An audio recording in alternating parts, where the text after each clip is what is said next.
What is up, my lovely people in BluCranium land?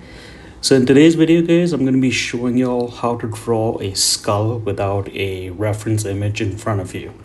So pretty much the basics in this one is I'm going to be using Procreate as the software. The canvas size is going to be about 4000 into 3000, which is 4000 for the height and 4000 for the width and 3000 for the height. And I don't know how much that's in inches, but either way. And the two pens that I'm going to be using is going to be the dry ink and the fine tip pen, which is found in the wonderful category of the classic library of brushes. So as you can see over here now, I'm going to just start by drawing this oval shape. It almost looks like a side-facing olive. And for this part, I'm just doing the basic shapes and start out with this rectangular looking part for the bottom where the jaw would be. And pretty much for this section of the video, where I'm drawing this rough sketch, you can pretty much experiment with any type of shape you want. It doesn't have to be oval or rectangular the way I'm drawing it right now. You can try it on a side facing view, and I don't know, this particular angle, which is like the 3/4 view, I kind of have a lot of fun always drawing this angle. I know I've drawn it in most of my skulls, and maybe for my other videos I'll probably try something on a side facing view, so that way you guys can get the whole or a better understanding of how I'm kind of getting to the final piece. So as you can see now, I just drew a circle and just kind of building off just the basic structure, what the skull will look like. And obviously at this point, you can obviously tell it's a skull just by drawing the circular part for the eyes and then the triangular section for the nose. So we got that done. And now I'm just gonna add some basic stuff, like where the upper part of the mouth would be, the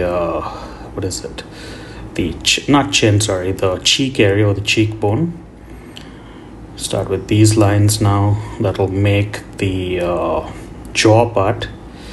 And doing it in this angle is nice because it gives the skull that 3D look, and I think it kind of looks nice when you're doing a tutorial, because it kind of doesn't have that flat look to it, but by all means, as I said, if you guys want to draw a side view, you can try it that way, and you can actually do it from this view. You just would not do the lower part of the jaw, but other than that, it's just basic shapes, and just building off each shape, and trying something different and going with that. So now that we have 90% of the rough sketch almost done, which shows the shape of what the skull is going to look like, I went ahead and added these textured lines, or just kind of some guidelines by the eyes, almost making it look like he's wearing a pair of sunglasses, which is kind of broken, and you just have the one arm. And then for the teeth, I kind of went with these rectangular, almost like an upside down shark tooth. You can possibly draw maybe rectangular teeth. You can draw any shape that pretty much comes to your mind. And because this phase is pretty much just about blocking in where all the basic things are going to go. You're not going to follow this exactly and follow all these lines to the T. It's just pretty much just to, as I said, get an understanding of what goes where. If you don't want your skull to have teeth, that's fine. If you want your skull to have some sort of a broken jaw look, you could do that also at this point. But it's pretty much just trying to come up with ideas on the fly, like especially like, if you don't have a reference of any sort to look at, like, you can always look at Pinterest, and then you can check out Instagram. But I think for me, Pinterest was definitely have to be my favorite place where I, just kind of browse through the day and just look up, what all is posted new onto the platform, because they've always got like a whole bunch of cool things that you can look at. And for me, what I've done is I've just made like these individual folders of things that I've looked at, and so that way I can go back to it and like refer to it if I needed any guidance or help, or just to get the creative juices flowing. So now I went ahead and centered this on the page, and I thought I'd use the selection tool over here, and just kind of turn the nose a little bit so it almost has like that protruding kind of what do you call it, direction or placement on the face, because when you're looking at the skull in this view, the nose kind of sticks out, or the bone actually kind of sticks out, and then the jaw kind of looked a little bit out of space or out of alignment, I would say, and kind of wanted to move it, but then I was like, maybe I should just leave it as is. This is all optional. This is just my nitpickiness kicking in, thinking like, oh my god, this rough skull has definitely got to look good by the end of it all. But that's the mind of when you're an artist and creating, you always want to create something that's the best you can possibly do. So here now I've gone ahead and turned down the opacity, and I was actually planning on using my favorite pen, which is the Studio pen. And I was like, I've already used this in my first illustration for the the forest skull that I had done. So I went ahead and tried the dry ink pen. Now the thing what I noticed real quick is this pen has definitely got that nice gritty texture, almost like kind of like classroom chalk kind of look. But the only downside to using this pen is, or this brush I would say, is the fact that when you go to drop color in, because it's got like this kind of like dotted kind of texture, the color kind of goes all over the place. So I think the only other way around that would be is to duplicate the actual line work that you're doing and kind of just merge it into the layer, so that way you have all those lines that are closed up that you can't really see unless you zoom in on the image. But for the most part, the textured look comes out phenomenal. Like as you can see, like the nose has got that nice weathered look, and then you just keep adding slowly to it. Like the Studio pen is nice, but the Studio pen I would say is almost like as if you were drawing with a digital gel pen, like kind of like if Sharpie had a digital version of the pen, that's what it would look like. And then you have the fun things of the the pressure sensitivity of the brush, so that kind of plays a big role in how the illustration will come out. So now for this, I want to say that the percent of the pen was at about, I want to say 20%, and I kind of alternated between the 20% and the 10% to get the line work down. And again, that's totally up to you guys' discretion as to what you'll want to do. You could use the 30% and go all the way, or you can bump it all the way up to 100. But I think that would make it a bit too thick, I would say. So it almost looked like a graffiti wall piece of art. And if that's something you guys are going for, by all means. So now here, I don't know if I actually dropped the color to find out that the color is just going to go all over the place, or maybe I may have done it off camera. But I mean, drawing with this brush definitely gives it that nice textured look. And I think especially when you're drawing skulls, you definitely want that nice textured look to it, so that way it gives it that nice look at the very end. So when I was doing this drawing yesterday, I kind of took a break at about, I want to say somewhere about 1 o'clock, and decided to sit down and have some nice lovely lunch. And I kind of went on to Amazon, and I kind of stumbled onto the art section. I was kind of looking up sketchbooks, and I kind of was looking for a particular sketchbook that I did have probably about 10-20 years ago, and I can't remember the brand name, but pretty much what they did is they had these really hard covered exteriors. So it was kind of nice in the aspect, like, if you're taking your sketchbook out with you wherever you were going, you could just probably, like, if you were at a coffee shop, or maybe, like, just sitting down somewhere, I mean, like, you had that hard kind of base to kind of, just lay it down and not have to worry about the book or anything getting ruined.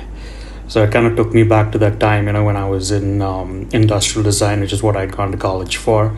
But unfortunately, didn't end up getting to actually finish the program.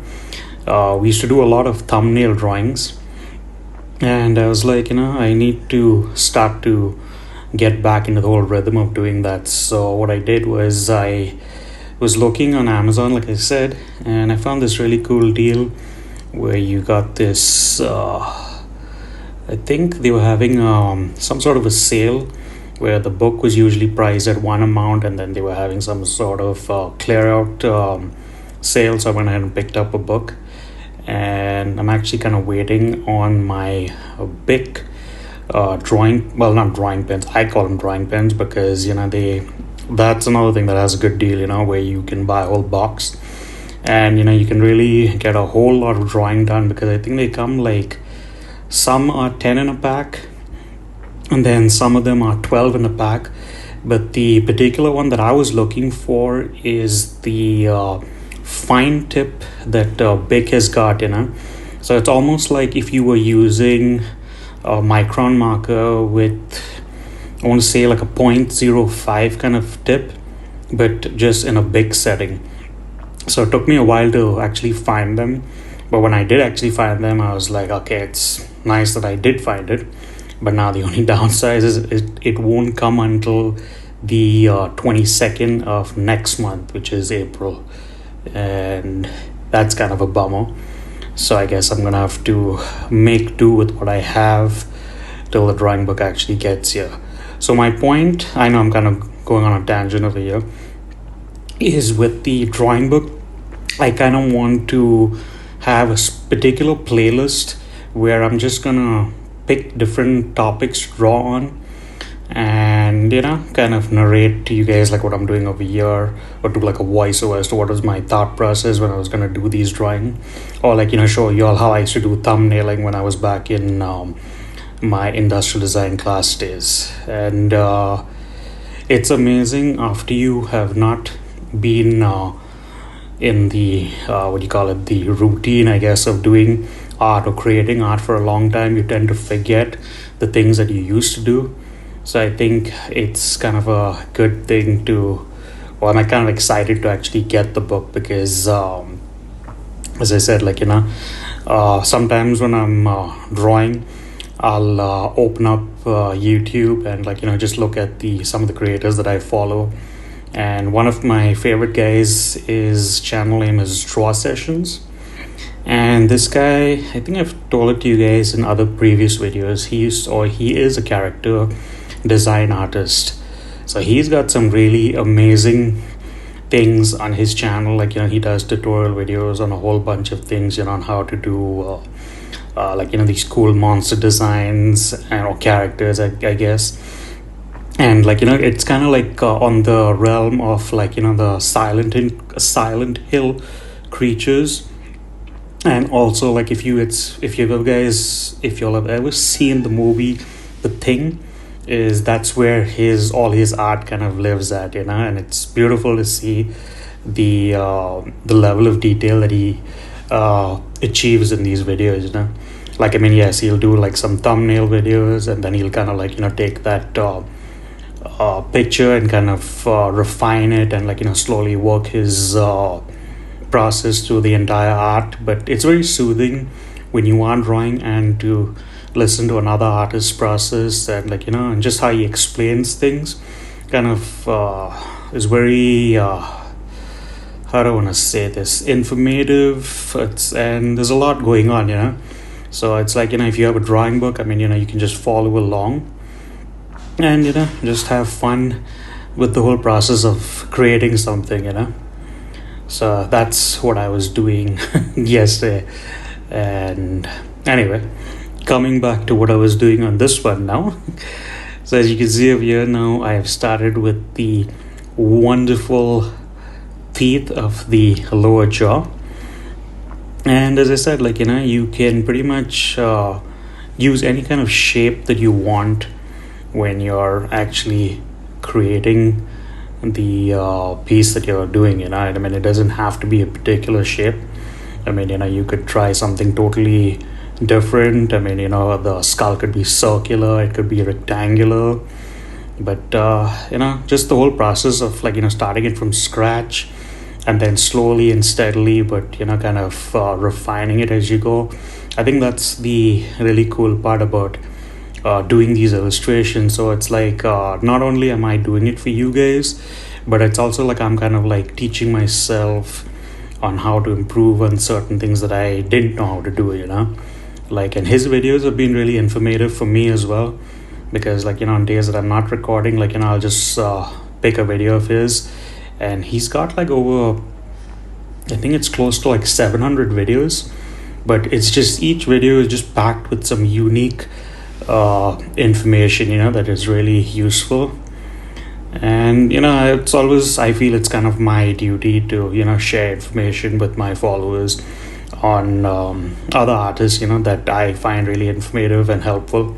So that way, like, you know, maybe they can hop on over to their channels and also check out what other people are doing, you know, just in case you're not into the whole skeleton art. But yeah, so I'm gonna keep working at this. And I don't know if I'm actually gonna do the entire finished piece, because I've probably done a few of them on the channel at this point.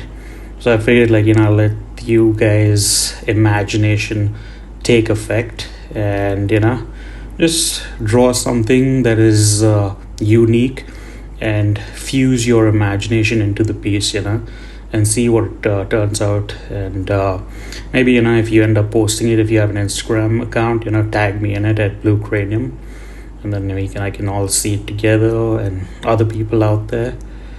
So yeah, here's another thing that I also enjoy doing, like, you know, the nice thickening of the lines based on the wonderful lights and shadows. And now here I figured, like, you know, I'll give these eyes that nice look, like as if he's got these eyeglasses on. So to do that, all I did was, you know, just make these small little arc shapes inside this circular kind of a ring. So it always gives you the illusion that, you know, there's something circular on the page.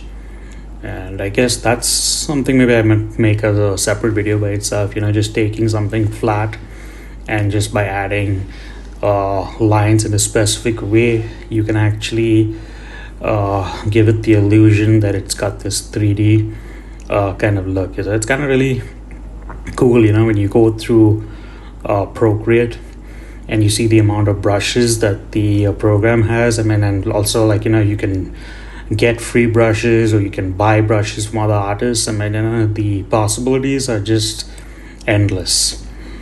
But figured I'd give it some little bit of detail over here.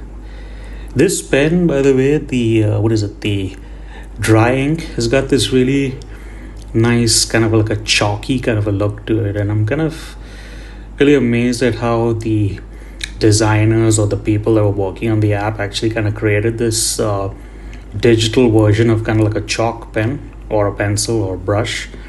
And Because I mean, I guess if you were trying to get this exact same look in a real life application on actual page, I think the closest that would come would have to be a Prismacolor, because that's something else I used back in the day, and I guess depending on the texture and or type of paper that you're using, I mean, that also helps,